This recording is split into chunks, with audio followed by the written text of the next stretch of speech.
चलिए आज की इस चर्चा में गहराई से उतरते हैं।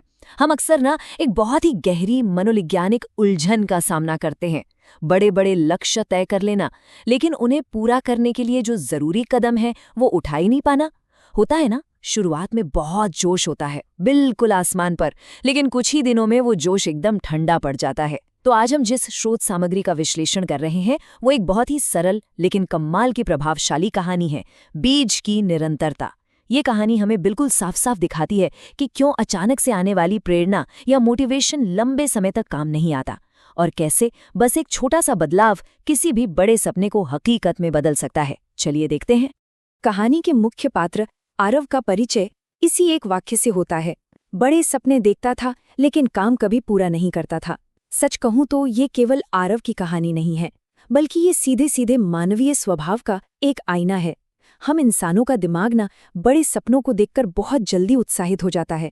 ख्यालों में तो हम अपनी मंजिल तक पहुंच भी जाते हैं, लेकिन हकीकत में उस मंजिल तक जाने वाले रास्ते पर चलना बीच में ही छोड़ देते हैं, और यही अधूरापन हमारी सबसे बड़ी रुकावट बन जाता है। अचानक से आया हुआ जोश बिल्कुल एक पटाखे की तरह होता है। बहुत शोर करता है, बहुत रोशनी देता है, लेकिन बस कुछ ही सेकंड में खत्म। भाग 1, बड़े सपने अधूरे काम। यह इस कहानी की शुरुआती समस्या है। भाग 2, गुरु का छोटा सा बीज। यहीं से कहानी में एक नई शुरुआत होती है। तो यहाँ कहानी में एक बहुत बड़ा मोड़ आता है। आरव के गुरु उसे एक शारीरिक और मानसिक परीक्षा देते हैं। एक छोटा सा बीज देकर गुरु का निर्देश बहुत ही स्पष्ट और शांत था। इसे रोज पानी देना बिना रुके। ध्यान दीजिए, यहाँ सबसे महत्वपूर्ण बिंदु ये आखिरी हिस्सा है, बिना रुके। गुरु ने ये बिल्कुल नहीं कहा कि पानी कितना डालना है या बीज को कितनी जल्दी बड़ा करना है। नहीं, उन्होंने बस उस निरंतरता की मांग की। दरअसल ये नियम इस बात का प्रतीक है कि किसी भी लक्ष्य को हासिल करने के लिए किए जाने वाले काम की मात्रा से ज्यादा उस काम को लगातार करने की आदत मायने रखती है। गुरु आरव का ध्यान उसके बड़े बड़े सपनों से हटाकर एक बहुत ही छोटी लेकिन रोज की जाने वाली आदत पर ला रहे हैं। भाग 3, जोश और लापरवाही। देखते हैं आरव क्या गलती करता है। होता क्या है कि जब कोई नया काम शुरू होता है ना, तो ऊर्जा का स्तर बिल्कुल आसमान छू रहा होता है। आरव के साथ भी शुरुआत में बिल्कुल ऐसा ही हुआ। नया काम करने का बहुत भारी उत्साह था, लेकिन प्रेरणा कितनी तेजी से गिरती है ये इन 3 कदमों से साफ हो जाता है। पहले दिन आरव ने पूरे जोश में आकर खूब सारा पानी डाला, बिल्कुल वैसे ही जैसे हम अचानक से जिम की सबसे महंगी मेंबरशिप ले लेते हैं या एक ही दिन में पूरी किताब पढ़ने बैठ जाते हैं। फिर आया दूसरा दिन, पानी थोड़ा कम हो गया, काम की असलियत सामने आने लगी और उत्साह थोड़ा सा कम हो गया। और तीसरे दिन तक आते आते सब खत्म, वो पानी डालना ही भूल गया। सोचिए, ये गिरावट कितनी धीमी और सुस्त हो जाती है। केवल उत्साह के भरोसे किसी भी लंबी यात्रा को पूरा नहीं किया जा सकता, वो बहुत जल्दी लापरवाही में बदल जाता है।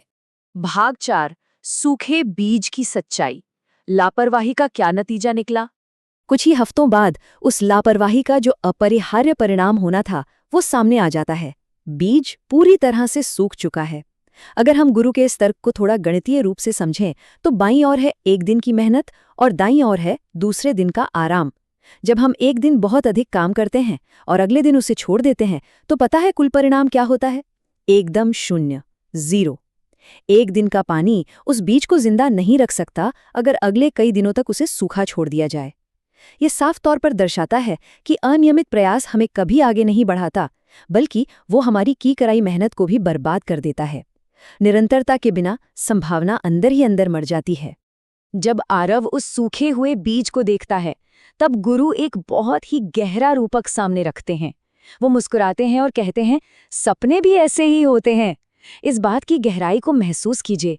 वो सूखा हुआ मृत बीज सीधे तौर पर हमारी छोड़ी हुई महत्वाकांक्षाओं और हमारे अधूरे सपनों से जुड़ जाता है। जिस तरह बिना रोज पानी दिए वो बीज सूख गया, बिल्कुल उसी तरह बिना रोज मेहनत किए हमारे बड़े से बड़े सपने भी दम तोड़ देते हैं। सच में ये एक ऐसा पल है जो इंसान को अंदर तक झकझोर कर रख देता है। 5वां और अंतिम भाग, निरंतरता की शक्ति। यही है सफलता का असली रहस्य। लेकिन अच्छी बात यह है कि कहानी यहाँ खत्म नहीं होती। आरव को अपनी गलती का एहसास हो जाता है और वो एक बहुत बड़ा बदलाव करता है। अगर इस पूरे स्रोत सामग्री में आरव के इस रूपांतरण को देखें तो शुरुआत होती है गुरु की सीख से। उसके बाद आता है सबसे महत्वपूर्ण बदलाव, थोड़ा थोड़ा लेकिन लगातार। अब आरव एक ही दिन में पहाड़ तोड़ने की कोशिश नहीं करा, बिल्कुल नहीं। वो बस हर दिन थोड़ा सा काम कर रहा है, बिना रुके, बिना नागा किए। और इसका परिणाम? कुछ महीनों बाद वही लड़का अपने सपनों के बहुत करीब था। छोटे छोटे बिना टूटे प्रयासों की ये श्रृंखला समय के साथ मिलकर एक बहुत बड़ा परिणाम देती है। ये एक मूक लेकिन बहुत ही शक्तिशाली जीत है। इस चर्चा को समाप्त करते हुए एक बहुत ही विचारोत्तेजक प्रश्न सामने आता है, क्या हम अपने सपनों के बीज को रोज पानी दे रहे हैं? स्रोत सामग्री का ये पूरा विश्लेषण ना बस इसी एक सवाल पर आके टिक जाता है। ये सवाल हमें खुद के भीतर झांकने पर मजबूर करता है। क्या हम सिर्फ बड़ी बड़ी योजनाएं बना रहे हैं या हर दिन छोटे छोटे कदम भी उठा रहे हैं?